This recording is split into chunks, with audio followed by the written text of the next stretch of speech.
কোথাও 2025-এর ভোটার তালিকায় নাম থাকা সত্ত্বেও আসেনি এনুমারেশন ফর্ম, কোথাও আবার বাড়িতে এসেছে বাড়তি ফর্ম।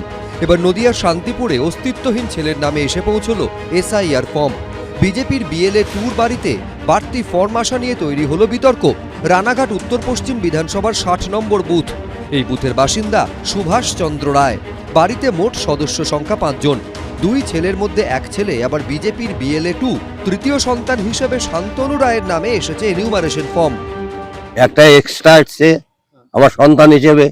আমরা তো চিনিই না, আমার 2টো ছেলে, সবাই চেনে এলাকার। বাবার নামে আমাদের ঠিকানা আর একটা সন্তান এসছে, এটাকে তো আমরা চিনি না বা জানি না। আমরা 2 ভাই, বাবার সম্পত্তি আছে, ভবিষ্যতে দেখা গেল বাবা মারা গেল, তখন সে দাবিদার করতেই পারে, তখন তো আমাদের একটা বিভ্রান্তি সৃষ্টি হয়ে যাবে। অচেনা ব্যক্তির নামে এনিউমারেশন ফর্ম আসায় শুরু হয়েছে বিতর্ক। বিএলও টু ওই বাড়িরই এক ছেলে, যে বিজেপির বিএলও টু। এখন ধরা পড়ছে এতদিন সে ওই বাড়িতে বিজেপি পরিবার, সেইখানে দাঁড়িয়ে তার আগেই দেখা উচিত ছিল। ভোটটা যেটা আছে, ইলেকশন কমিশন আছে, সেটা তদন্ত করে দেখবে। আমরা চাই যে নির্বাচন কমিশনার এটা তদন্ত করে এই নামটা যাতে কাটে। এই নামে আদৌ এখানে কেউ থাকে না, এই গ্রামে কেউ থাকে না। এসআইআর হয়েছে দেখে আমরা বুঝতে পারছি। যদিও এই বিষয়টি দেখার আশ্বাস দিয়েছেন বিডিও। এমন কিছু জটিল বিষয় নয়। উনি যদি ওখানকার ভোটার না হন, ওখানের যে ড্রাফট রোলটা আমাদের বেরোবে, সেই ড্রাফট রোল থেকে তার নাম বাদ যাবে। সব মিলিয়ে এসআইআর প্রক্রিয়া শেষ হতে চললেও বিতর্কের শেষ নেই। সুজিত মণ্ডল, এবিপি আনন্দ, নদিয়া। আমরা মমতা বালা ঠাকুরের সংগঠন। তাৎপর্যপূর্ণভাবে দেখা যাচ্ছে সেই মমতা ঠাকুরের অনুগামীদের মিছিলেই আজকে কংগ্রেস নেতা অধীর চৌধুরী হাঁটছেন। মতুয়া সমাজের জীবনে একটা ভয়ঙ্কর বিপদ নেমে আসছে এসআইআর এর কারণে। অথচ এই মতুয়া সমাজ, তাদের ভোটে তৃণমূল জেতে, তাদের ভোটে বিজেপি জেতে। মতুয়া ভোট ব্যাংক নিয়ে তৃণমূল বিজেপির মধ্যে টানাটানি তুঙ্গে। নরেন্দ্র মোদী থেকে মমতা বন্দ্যোপাধ্যায় কেউই মতুয়া ভোট ব্যাংক হাতছাড়া করতে নারাজ। আর এই আবহেই তৃণমূলের রাজ্যসভার সাংসদ মমতা ঠাকুরের অনুগামীদের সঙ্গে এসআইআর নিয়ে মিছিলে পা মেলালেন অধীর চৌধুরী। নিঃশর্ত নাগরিকত্বের দাবিতে সোমবার কলেজ স্কোয়ার থেকে বিবাদীবাগে সিইও অফিস পর্যন্ত মিছিলের ডাক দেয় অল ইন্ডিয়া মতুয়া মহাসংঘ। মতুয়াদের পাশে থেকে সেই মিছিলে পা মেলান অধীর চৌধুরী।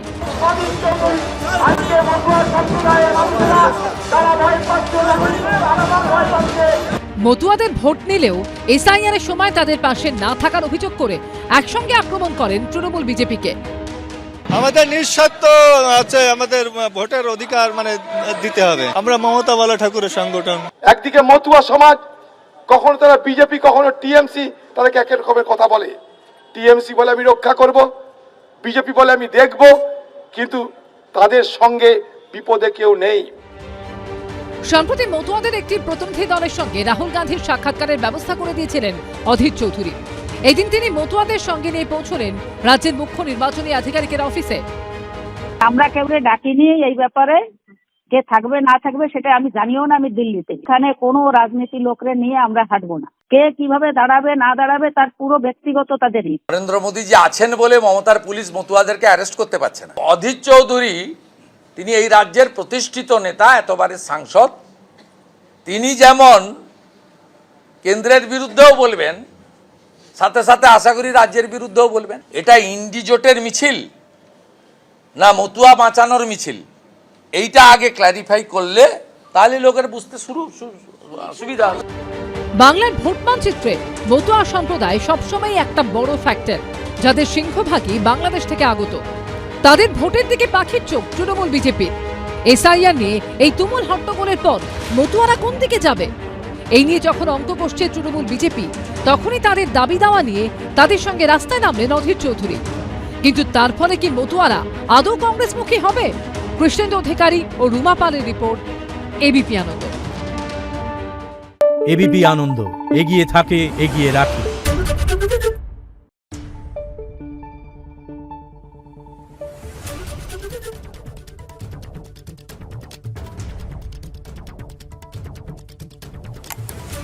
Thank you.